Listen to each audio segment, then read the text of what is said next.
సమయంలో క్రిస్మస్ జరుపుకుంటున్నారు ప్రపంచమంతా అండి. క్రిస్మస్ ఒక దేశానికి, రాష్ట్రానికి, కులానికి, మతానికి సంబంధించినది కాదు. హల్లెలూయా. ఇది ఒక దేశానికి సంబంధించింది కాదు, ఇది ప్రపంచమంతా కూడా జరుపుకునేటువంటి పండుగ. ఈవెన్ పాకిస్తాన్లో కూడా చాలా పెద్ద పండుగ జరుపుకుంటారు. హల్లెలూయా. అక్కడ చాలా పెద్ద చర్చెస్ ఉన్నాయి. అక్కడ వారు కూడా క్రీస్తును ఆయన జన్మదిన శుభాకాంక్షలతో జన్మదినాన్ని, వేడుకలను జరుపుకుంటారు. దేవునికి మహిమ కలుగును గాక. కాబట్టి ఈ యొక్క క్రిస్మస్ ఎందుకు జరుపుకుంటారు, ఎందుకు జరుపుకోవాలి, క్రిస్మస్కు ఉన్నటువంటి ప్రాముఖ్యత ఏంటి? అవునా? వాట్ ఈజ్ ఇంపార్టెన్స్ ఏంటి? ఎవరైనా మిమ్మల్ని అడిగారనుకోండి, ఎటు వెళ్ళారు, చాలా చక్కగా తయారై వెళ్ళొస్తున్నారు, ఎటు వెళ్ళినారంటే ఏం చెప్తారు? క్రిస్మస్ జరుపుకొని. అంటే క్రిస్మస్ అంటే ఏంటండి అని తెలియని వారు మిమ్మల్ని అడిగితే ఏం చెప్తారు? హల్లెలూయా. మనకు ముందుగా తెలియాలి. దేవునికి స్తోత్రం కలుగును గాక. మంచిది. ఈ యొక్క ఉదయకాల సమయంలో యేసు ప్రభువు గురించి, ఆయన జన్మమును గురించి మనము ధ్యానిస్తున్నాము. కొన్ని విషయాలు నేను మీకు అవుట్లైన్గా కొద్ది నిమిషాలే చెప్తాను, ఎక్కువ కాదు, నా సమయం కాదు. కానీ ఈరోజు క్రిస్మస్ కదా, క్రిస్మస్ గురించి మీకు తెలియాలని, మీకు తెలియచెప్పాలని చూస్తున్నాను. యోహాను సువార్త 8వ అధ్యాయంలో ఒక మాట చదువుకుందాం.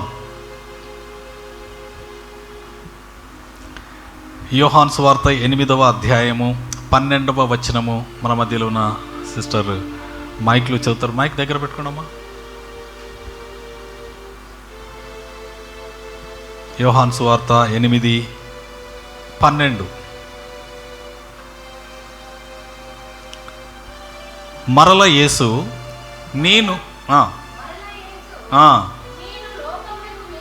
నేను లోకమునకు వెలుగును, నన్ను వెంబడించువాడు చీకటిలో నడవక జీవపు వెలుగు కలిగి ఉండునని వారితో చెప్పాను. ఇక్కడ చూసినట్లయితే యేసు ప్రభు చెప్తున్నాడు, అక్కడ ఉన్నటువంటి జన సమూహంతో చెప్తున్నాడు. ఏమంటున్నాడు? నేను లోకమునకు వెలుగును. హల్లెలూయా. ఎవరండి? యేసు ప్రభు ఎవరంట? వెలుగును అంటున్నాడు. ఈ వెలుగు దేనికి? ఈ లైట్ అయితే ఇక్కడే ప్రకాశిస్తుంది. మన ఇంట్లో ఉన్న ట్యూబ్ లైటు మన వరకే వెలుగునిస్తుంది. ఆ రోడ్డు మీద ఉంచేటువంటి ఆ యొక్క పెద్ద హైమాస్ట్ లైట్ ఆ యొక్క సెంటర్కు మాత్రం వెలుగుస్తుంది. కానీ అత్యంత వెలుగైనటువంటి, వెలుగుమయమైనటువంటి దేవాది దేవుడు ఏమంటున్నాడు? నేను లోకమునకు వెలుగును. హల్లెలూయా. లోకానికే వెలుగండి. ఈ సూర్యుడు కాదు. మీకు ఈ సూర్యుని గురించి ఒక్కటే నిమిషంలో చెప్తాను. సూర్యుడు ఉదయించి సాయంత్రం వరకు అస్తమిస్తాడు. తర్వాత చీకటి వస్తుందా? చీకటి వస్తుంది. 24 గంటలలో 12 గంటలు వెలుగు మాత్రమే ఇస్తాడు సూర్యుడు. ఇంకా 12 గంటలు వెలుగు ఉండదు. హల్లెలూయా. కానీ నీతి సూర్యుడైనటువంటి యేసయ్య లోకానికి వెలిగిస్తున్నాడు. హల్లెలూయా. లోకానికంటే మనందరికీ, దేవుని ప్రజలందరికీ, మానవులందరికీ ఏమిస్తున్నాడు? వెలుగునిస్తున్నాడు. హల్లెలూయా. ఆయన వెలిగించే దేవుడై ఉంటున్నాడు, వెలుగుని ఇచ్చే దేవుడై ఉంటున్నాడు. ఆయనే వెలుగై ఉంటున్నాడు. హల్లెలూయా. అందుకే అంటున్నాడు, నేను లోకమునకు వెలుగును. I am the light of the world అంటున్నాడు. ప్రపంచానికి నేను వెలుగును అంటున్నాడు. దేవునికి స్తోత్రం కలుగును గాక. అలాగే 9వ అధ్యాయంలో కూడా అదే మాట ఉంటుంది. చూడండి, 9:5 వచనం చూడమ్మా. నేను ఈ లోకములో ఉన్నప్పుడు లోకమునకు వెలుగునని చెప్పెను. ఏమని చెప్పినాడు? నేను ఈ లోకానికి వెలుగును. హల్లెలూయా. యేసు ప్రభు ఏమని చెప్పుడు? తను తాను నేను వెలుగును అంటున్నాడు. హల్లెలూయా. ఏమండి, వెలుగు లేకుండా ఎవరైనా జీవించగలరా? ఎవరైనా వెలుగు లేకుండా జీవించగలరా? భూగర్భంలోనికి వెళ్తే వెలుగు లేకపోతే ఎటు వెళ్తున్నాడో తెలియదు. సూర్యుడు అస్తమించేసి చంద్రుడు ఇవన్నీ కనబడకుండా ఉంటే ఏమైనా కనబడుతుందా? ఏమి ఉండదు. చీకట్లో ఎవరైనా ఏదైనా పని చేస్తారా? దొంగలు చేస్తారు, అది వారి పని. కానీ ఏదైనా మంచి పనులన్నీ కూడా ఎక్కడ చేస్తారు? వెలుగులో చేస్తారు. హల్లెలూయా. వెలుగు ఎంతో ప్రాముఖ్యమైనది. యేసు ప్రభు అంటున్నాడు, నేను లోకమునకు వెలుగును. హల్లెలూయా. ఆయన వెలుగే కాకుండా వెలుగును అందరికీ పంచుతున్నాడు. ఆయన వెలుగును పంచుతున్నాడు. He distribute his light. ఆయన వెలుగుగా ఉండి అనేక మందిని వెలిగిస్తూ ఉన్నాడు. దేవునికి స్తోత్రం కలుగును గాక. ఆయన ఒక మాట కూడా తెలియజేస్తున్నాడు. ఒకసారి మనం ఇక్కడ చూసినట్లయితే మలాకి గ్రంథంలో ఆయన ఏమంటున్నాడు అంటే, నీతి సూర్యుడు. ఎవరంటే ఆయన నీతి సూర్యుడు. నీతి సూర్యుడని యేసు ప్రభు తెలియపరుస్తున్నాడు. ఇక్కడ చూడండి 4:2, మలాకి గ్రంథము 4:2. అయితే నా నామమందు భయభక్తులు గలవారగు మీకు నీతి సూర్యుడు ఉదయించును, అతని రెక్కలు ఆరోగ్యము కలగజేయును గనుక మీరు బయలుదేరి క్రొవ్విన దూడలు గంతులు వేయునట్లు గంతులు వేయుదురు. హల్లెలూయ. ఇక్కడ నా నామమందు భయభక్తులు గలవారగు మీకు ఎవరు ఉదయిస్తారంట? నీతి సూర్యుడు. హల్లెలూయ. ఆయన నీతి సూర్యుడు. Is a righteous person, son of righteousness అంటారు. ఆయన సన్ ఆఫ్ రైచియస్నెస్ అంటున్నాడు. ఈ యొక్క వెలుగును గురించి ఆయన మనకు ఏమని చెప్తున్నాడంటే, దేవుడు సృష్టించిన అన్నిట్లలో, దేవుడు సృష్టించిన సమస్తంలో మొట్టమొదటిగా సృష్టించింది ఏంటి చూడండి. ఒక్కసారి ఆదికాండము 1వ అధ్యాయంలో మీరు చక్కని మాట చూడవచ్చు. జెనసిస్ 1:2 verse నుంచి వెళ్ళి 2-3 వచనాలు. ఆదికాండం 1వ అధ్యాయము. భూమి నిరాకారముగాను శూన్యముగాను ఉండెను, చీకటి అగాధ జలము పైన కమ్మి ఉండెను, దేవుని ఆత్మ జలముల పైన అల్లాడుచుండెను. దేవుడు వెలుగు కమ్మని, దేవుడు పలుకుచున్నాడు. దేవుడు వెలుగు కమ్మని పలుకగా వెలుగు కలిగాను. హల్లెలూయా. దేవుడు పలికినటువంటి మొట్టమొదటి మాట ఏంటండి? వెలుగు. వెలుగు కలుగును గాక అని పలికినాడు. హల్లెలూయా. ఆ వెలుగే యేసుక్రీస్తు. హల్లెలూయా. వెలుగును లోకానికి విడుదల చేస్తున్నాడు దేవుడు. వెలుగు కలుగును గాక అనగానే వెలుగు కలుగుతుంది. ఆయన మొట్టమొదట సృష్టించినది ఏంటంటే వెలుగు. ఆ వెలుగు లేకుండా ఏ మానవుడు జీవించలేడు. హల్లెలూయా. మనిషి జీవించడానికి, బ్రతకడానికి ఇవన్నీ కూడా కావాల్సిన మొట్టమొదటిది ఏంటంటే వెలుగు. అవునా కాదా? ఈ వెలుగు లేకుండా మనం ఏమీ చేయలేదు. నేను ఒక హైదరాబాద్లోకి వచ్చినప్పుడు మాకు ఓనర్ ఎవరైతే ఉన్నారో ఆ ఓనర్కు చిన్న పిల్లలు ఉండారు. అయితే ఆమె గర్భము ధరించి చిన్న పాపకు జన్మనిచ్చింది. ఆమెకు వెలుగు పడకుండా దాచిపెడతా ఉన్నారు. అసలు వెలుగు పడనివ్వట్లేదు, సూర్యుని కాంతి పడనివ్వడం లేదు. పడనివ్వకపోయేసరికి ఆమె చాలా సిక్ అయిపోయింది. ఆ చిన్న పాప అసలు ఏం సర్వైవ్ కావట్లేదు. ఏది వచ్చినా కూడా ఆమె తట్టుకోలేకపోతుంది. నేను అనుకున్నాను, ఎందుకు మీరు దాచిపెడుతున్నారంట? లేదు, మా పాప మీద ఏమీ వెలుగు కూడా పడలేదు, సూర్యుని కాంతి పడితే కమిలిపోతుంది, లేకపోతే పాడైపోతుంది అని చెప్పేసి అంటున్నారు. కానీ ఆ వెలుగు వారికి ఎంత మేలు చేస్తుందన్న సంగతి మర్చిపోయినారు. అనేకమైనటువంటి సిక్నెస్లలో ఆ పడడం చూసినాను. ఈ యొక్క వెలుగు డాక్టర్లు ఏం చెప్తారంటే, ఉదయకాలంలో నువ్వు ఆ సన్లైట్లో తిరగాలి, వాకింగ్ చేయాలి, ఆ యొక్క సూర్యరశ్మి సూర్యకాంతి మన మీద పడాలి అని. హల్లెలూయా. కాబట్టి ఆ సూర్యకాంతి కంటే విలువైనటువంటి శక్తి కలిగినటువంటి వెలుగును దేవుడు మనకిస్తున్నాడు. హల్లెలూయా. ఆయనే మనకు వెలుగై ఉన్నాడు. దేవుడు మొట్టమొదట సృష్టించినది వెలుగు. దేవునికి మహిమ కలుగును గాక. వెలుగు కమ్మని పలకగా వెలుగు కలిగెను. హల్లెలూయా. దేవునికి మహిమ కలుగును గాక. ఈ యొక్క వెలుగు మనకు దేవుడు అనుగ్రహించినాడు. అయితే మన దేవుడు, దేవాది దేవుడు, వెలుగును సృష్టించిన దేవుడు ఏమై ఉన్నాడు? ఆయన కూడా వెలుగై ఉన్నాడు. 1 యోహాను పత్రిక 1వ అధ్యాయం 5వ వచనములో మన దేవుడు వెలుగై ఉన్నాడు. మన దేవుడు ఏమై ఉన్నాడు? వెలుగై ఉన్నాడు. వెలుగై ఉన్నవాడు వెలుగునే సృష్టిస్తున్నాడు. మనందరినీ కూడా వెలుగుమయముగా చేస్తున్నాడు. హల్లెలూయా. వెలుగు లేకపోతే ఏమవుతుంది? ఏమీ కాదు, ఏ ప్రోగ్రెస్ కానీ కాదు, అన్నీ ఆగిపోతాయి. ఈ వెలుగు యొక్క ప్రాముఖ్యత మనము ఎరిగి ఉండాలి. దేవునికి మహిమ కలుగును గాక. ఈ యొక్క వెలుగులో ఏమున్నదండి? యేసు ప్రభు వెలుగే కానీ వెలుగులో ఇంకొక అర్థం ఉన్నది, ఇంకొక జీవము దాగి ఉన్నది. యోహాను సువార్త 1వ అధ్యాయము, యోహాను సువార్త 1వ అధ్యాయంలో మనం చూసినట్లయితే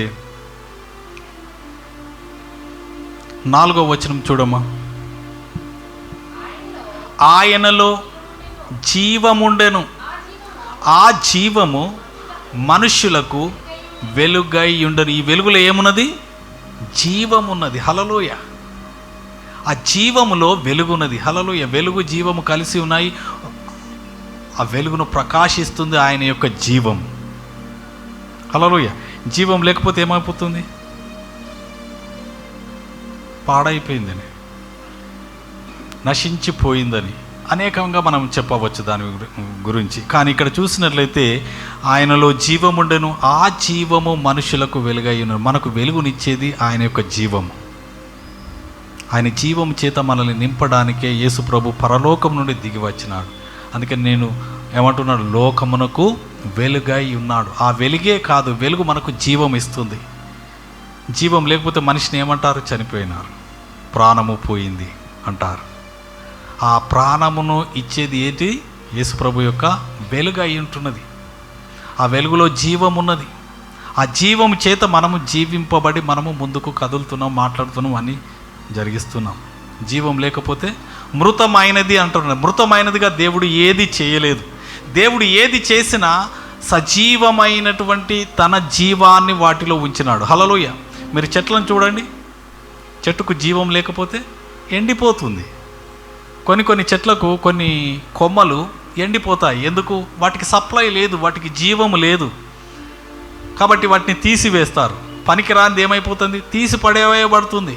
పనికి రాని దానిగా మనల్ని దేవుడు చేయలేదు. ఈ లోకంలో దేవుడు సృష్టించిన ప్రతి మానవుడు, ప్రతి స్త్రీ, ప్రతి పురుషుడు కూడా జీవము కలిగి ఉపయోగకరంగా ఉండాలని దేవుడు చేసినాడు. ఆ చెట్లను చూసి చాలా నేర్చుకోవచ్చు. ఆ చెట్టు మీద పళ్ళు వచ్చేంత వరకు దానిని ఎవ్వరు పట్టించుకోరు, దాన్ని ఎవ్వరు ఏమనరు. ఎప్పుడైతే పళ్ళు వస్తాయో అది ఎంతగా కాస్తే, ఎంతగా ఫలిస్తే అంతగా దానికి శ్రమ కలుగుతుంది. రాళ్ళు తీసి కొడతా ఉంటారు, కర్రలతో కొడతా ఉంటారు. అది ఎంత కొడతా ఉంటారు, రాళ్ళు తీసి కొడతా ఉంటే కూడా అది ఏం చేస్తుంది? ఫలాలను ఇస్తూ ఉంటుంది. Hallelujah. That is a nature. అది దేవుడు పెట్టినది. యేసు ప్రభువు కూడా తాను శిక్షింపబడుచు కూడా రక్షించాలనే ఆకాంక్షతో వచ్చినాడు. అతనిని కొరడాలతో కొడుతున్నారు, ఉమ్మి వేస్తున్నారు, గడ్డం పెరికి వేస్తున్నారు. అయినా కూడా అందరిని రక్షించాలని చూస్తున్నాడు, శిక్షించాలని చూడడం లేదు. అమ్మవారు నన్ను ఇంతగా శిక్షిస్తున్నారు కదా, నేను వీరికి ఎందుకు రక్షణ ఇవ్వాలని చెప్పేసి అనుకోవడం లేదు. హల్లెలూయా. అదే జీవం. జీవము, సమృద్ధి అయిన జీవం ఇవ్వడానికే వచ్చినాడు. ఆయన మనుషులకు వెలుగై ఉన్నాడు. దేవునికి మహిమ కలుగును గాక. ఆ యొక్క వెలుగును మనము పొందుకోవాలి. వెలుగులో అనేకమైనటువంటి డైమెన్షన్లు ఉన్నాయి. వాటి గురించి మనం ఇప్పుడు ధ్యానించదు. కానీ యేసు ప్రభు మనకి ఏమై ఉన్నాడు? వెలుగై ఉన్నాడు. ఆయన పుట్టినప్పుడు నక్షత్రము ఉదయించింది. హల్లెలూయా. నక్షత్రము ఉదయించింది. ఆ నక్షత్రమును బట్టే ఎవరు వచ్చినారు? జ్ఞానులు వచ్చినారు. హల్లెలూయా. హల్లెలూయా. దేవునికి మహిమ కలుగును గాక. ఒకసారి చూడండి, జ్ఞానులు వచ్చినారు. జ్ఞానులు వచ్చి నక్షత్రమును బట్టి వారు జ్ఞానులు వచ్చినట్టుగా మనం చూడవచ్చు. మత్తయి సువార్త 2వ అధ్యాయము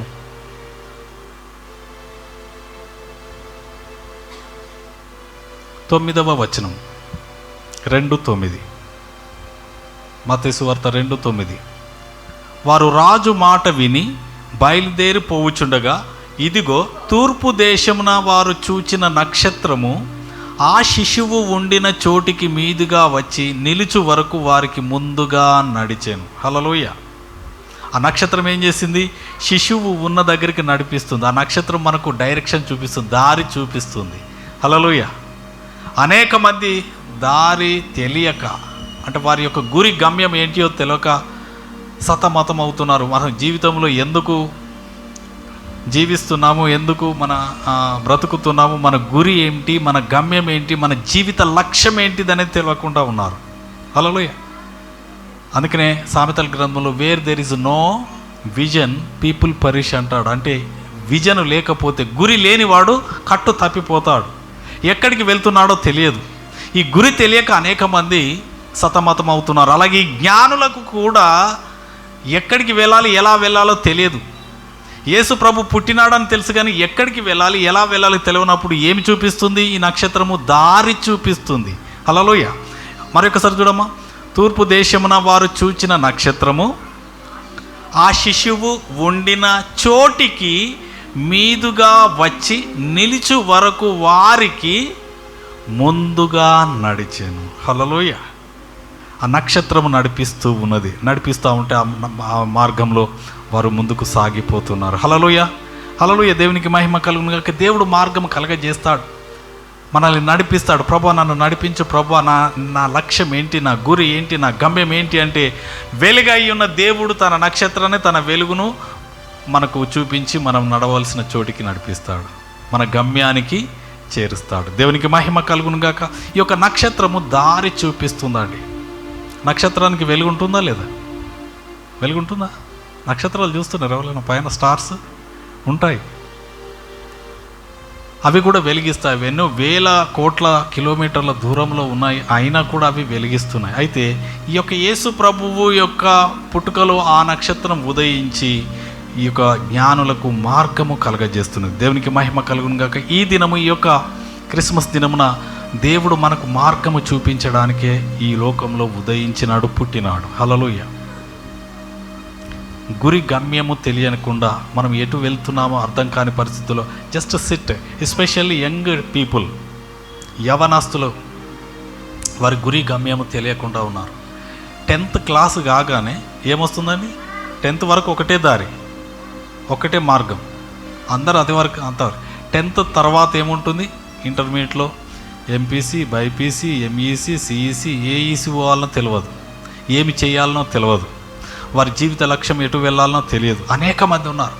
అలాగూ వెళ్ళలేక వారి గురి గమ్యము దారి తప్పిపోతుంది. అలాగే జీవితంలో వారు అనుకున్న లక్ష్యానికి చేరాలంటే ఆ యొక్క గురి ఉండాలి. హల్లెలూయా. అందుకని పౌలు భక్తుడు అంటాడు, నేను గురి తెలియని వాని వలె పరిగెత్తుటలేదు.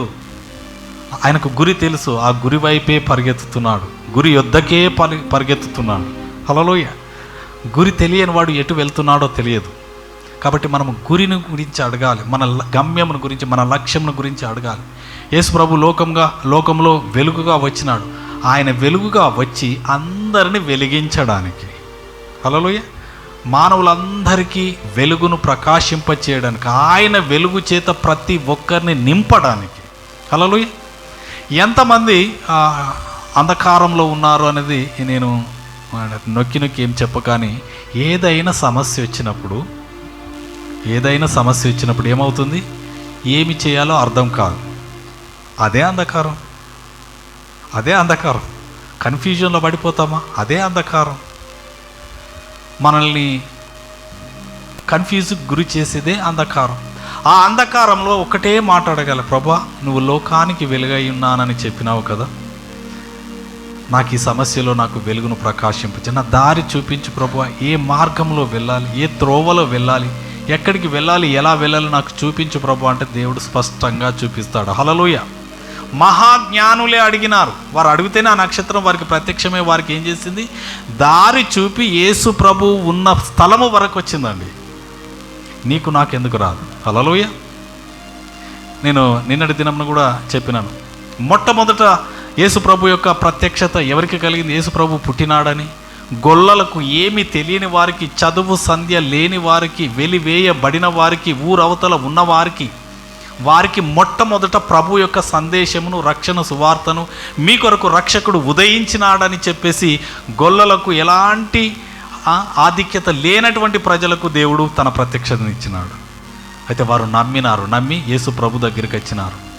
అలాగే గొల్లలకే కాదు, జ్ఞానులకు కూడా బయలుపరిచిన, దేశంలోనే అత్యున్నతమైన స్థానంలో ఉండేవారు, అత్యంత గొప్పవారు, ఆ జ్ఞానవంతులైనటువంటి వారికి కూడా దేవుడు బయలుపరిచి వారిని కూడా నడిపించినాడా లేదా? నక్షత్రము ద్వారా వారిని నడిపించినాడు. ఇక్కడ దూత ప్రత్యక్షమై ఈ యొక్క గొల్లలను కూడా నడిపించింది. దేవునికి మహిమ కలుగును గాక. అయితే దేవుని దృష్టిలో గొల్లలైనా ఒకటే, జ్ఞానులైనా ఒకటే. హల్లెలూయా. ఈ మధ్యలో ఉన్నారు అనేక మంది, మనమందరం, అవునా కదా? అటు జ్ఞానులం కాదు, ఇటు గొల్లలం కాదు, పూర్తిగా తెలియని వారం కాదు, పూర్తిగా తెలిసిన వారం కాదు. మనకెంత అవసరమైనది? మన కన్ఫ్యూజన్లో, మన సిచ్యువేషన్లో, మన అంధకారంలో ఏమి కావాలి? వెలుగు కావాలి.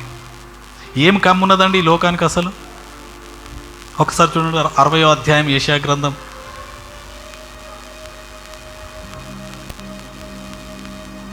2వ వచనం చూడమ్మా. దయచేసి బైబిల్ ఉన్న వారు అందరూ తీరండి. యెషయా గ్రంథం 60వ అధ్యాయం 2వ వచనం. చూడుము, భూమిని చీకటి కమ్ముచున్నది, కటిక చీకటి జనములను కమ్ముచున్నది, యెహోవా నీ మీద ఉదయించుచున్నాడు, ఆయన మహిమ నీ మీద కనబడుచున్నది. ఇక్కడ చూసినట్లయితే చూడుము, భూమిని ఏమి కమ్మి ఉన్నదండి? చీకటి.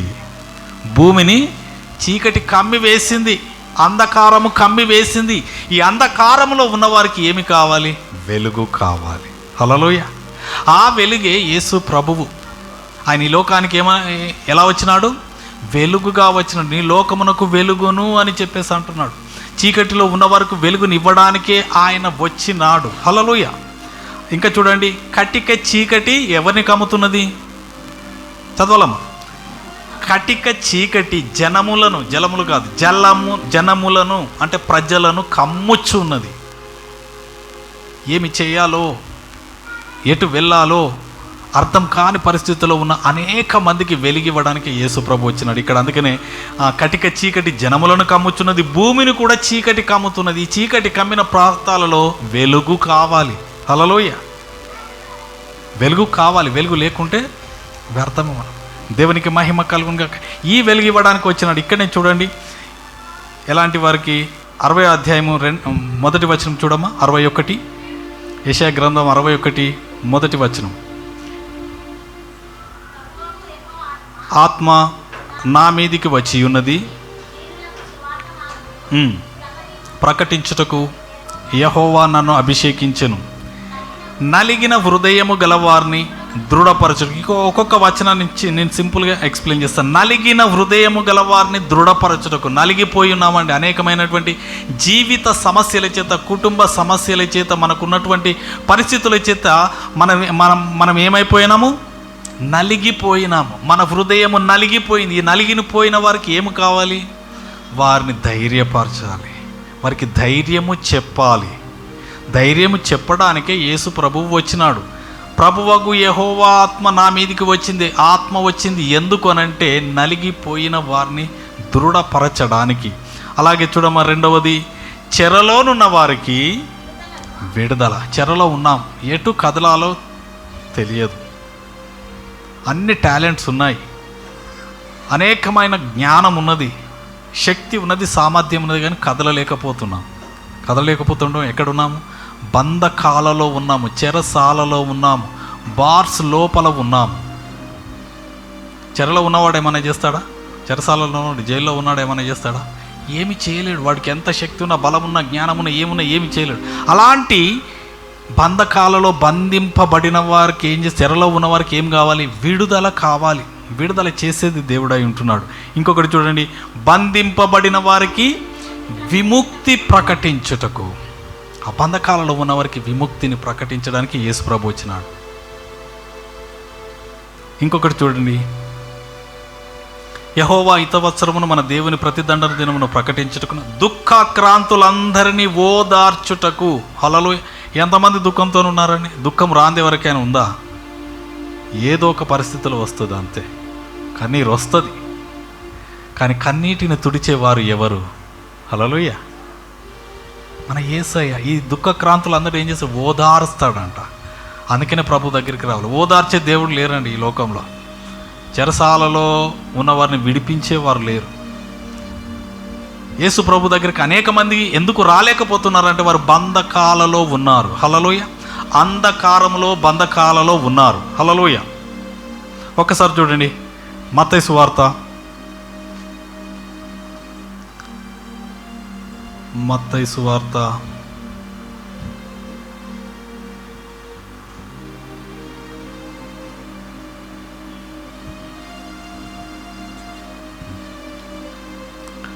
సువార్త 4వ అధ్యాయం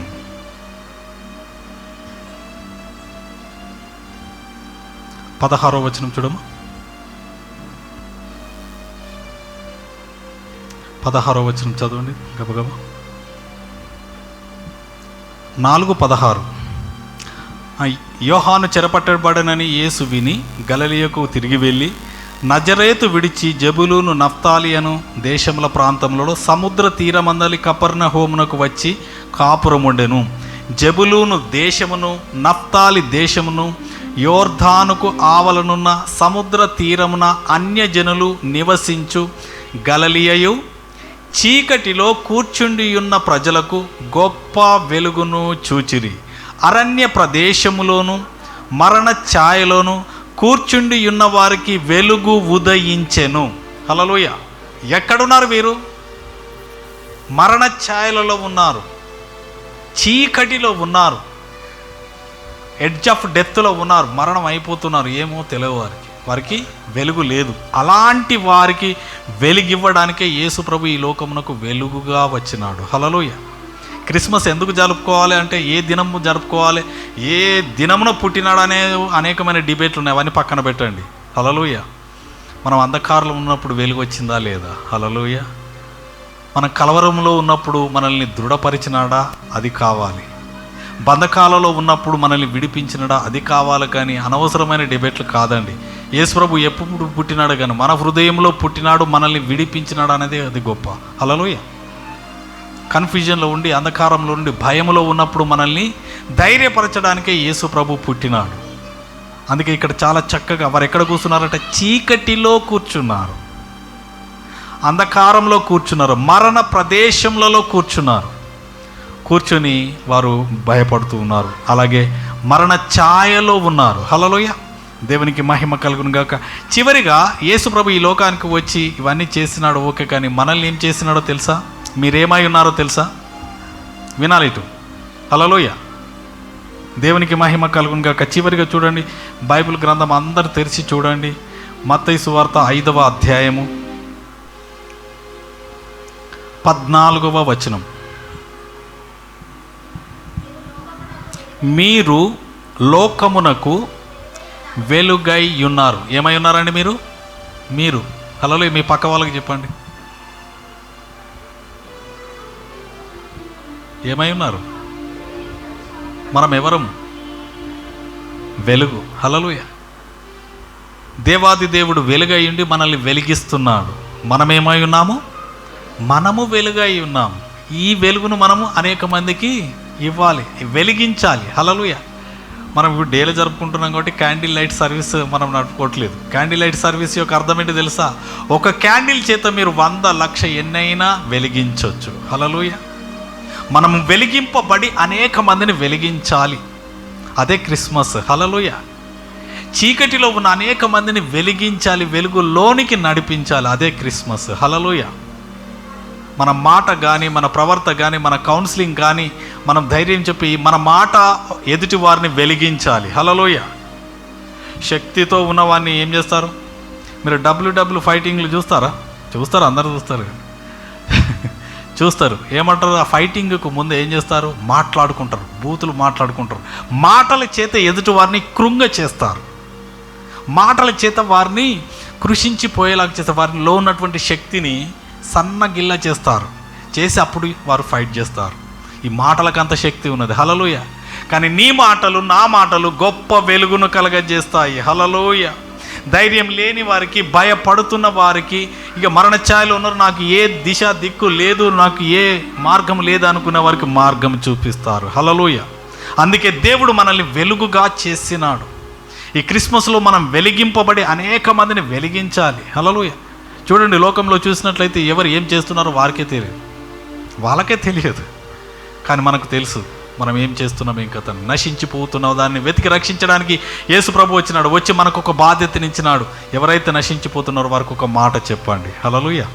చెప్పినప్పుడు వారు వెలిగింపబడతారు, వారు మరణం నుంచి, వారి స్థితిగతుల నుంచి విడిపింపబడతారు. అదే గొప్ప క్రిస్మస్ అయి ఉంటుంది. దేవునికి మహిమ కలుగును గాక. ఈ యొక్క గొప్ప క్రిస్మస్ను మనం ప్రతిరోజు అనుభవించాలి. ప్రతిరోజు ఒకరి హృదయంలో క్రీస్తు ఉదయించులాగున మనం వారికి సువార్తను ప్రకటించి ఈ వెలుగును వారికి ఇవ్వాలి. మనం వెలుగుతున్నాం, ఇతరులకు కూడా వెలుగునివ్వాలి. హల్లెలూయా. అదే గొప్ప క్రిస్మస్ అయి ఉంటుంది. దేవునికి మహిమ కలుగును గాక. మనం అందరం కూడా ప్రార్థన చేసుకుందాం. Hallelujah. Thank you Lord. Yesayya నీకు వందనాలు చెల్లించుకుంటున్నాం. ఈ ఉదయకాల సమయంలో ఈ క్రిస్మస్ పర్వదినమును మేము పురస్కరించుకొని తండ్రి నాయన ప్రభా మాకు మీ వెలుగును గురించి మాకు చేసినారు. Thank you lord. నీకే వందనాలు స్తోత్రాలు చెల్లించుకుంటున్నాము. దీవించి ఆశీర్వదించండి. ఘనత మహిమ ప్రభావములు మీకే చెల్లించుకుంటూ తండ్రి నాయన మీ వెలుగును మాకు ఇచ్చినారయ్యా. లోకంలో నశించిపోతున్న దానిని వెతికి రక్షించడానికి మీరు మాకు కృప చూపండి. దీవించండి, ఆశీర్వదించండి. ఇక్కడ కూడిన ప్రతి ఒక్కరిని తండ్రి నాయన ప్రభా వెలిగించండి తండ్రి. ఇది మొదలుకొని వారిని గొప్ప వెలుగుగా ప్రకాశింపచేయండి. మీ వెలుగు చేత వారిని ఉజ్జీవింపచేయండి. దేవానికి వందనాలు చెల్లించుకుంటున్నాం. గమ్యము గురి గమ్యం లేకుండా ఉన్న వారికి గమ్యమును చూపించండి. వారి పర్పస్ను బయలుపరచండి. దీవించి ఆశీర్వదించి మీరే మహిమ పొందుమని, సమస్త ఘనత మహిమ ప్రభావములు మీకే చెల్లించుకుంటూ దీవెన ఆశీర్వాదముల చేత మమ్మల్ని నింపి పంపమని, ఇక్కడ కూడిన ప్రతి ఒక్కరికి తండ్రి నాయన మీ దీవెనలు, మీ ఆశీర్వాదములు, మీ జీవము అలాగే మీ యొక్క వెలుగు చేత నింపి దీవించి ఆశీర్వదించి మీరే మహిమ పొందుమని, సమస్త ఘనత మహిమ మీకే చెల్లించుకుంటూ యేసు నామమున ప్రార్థిస్తున్నాము తండ్రి. ఆమెన్. ఆమెన్.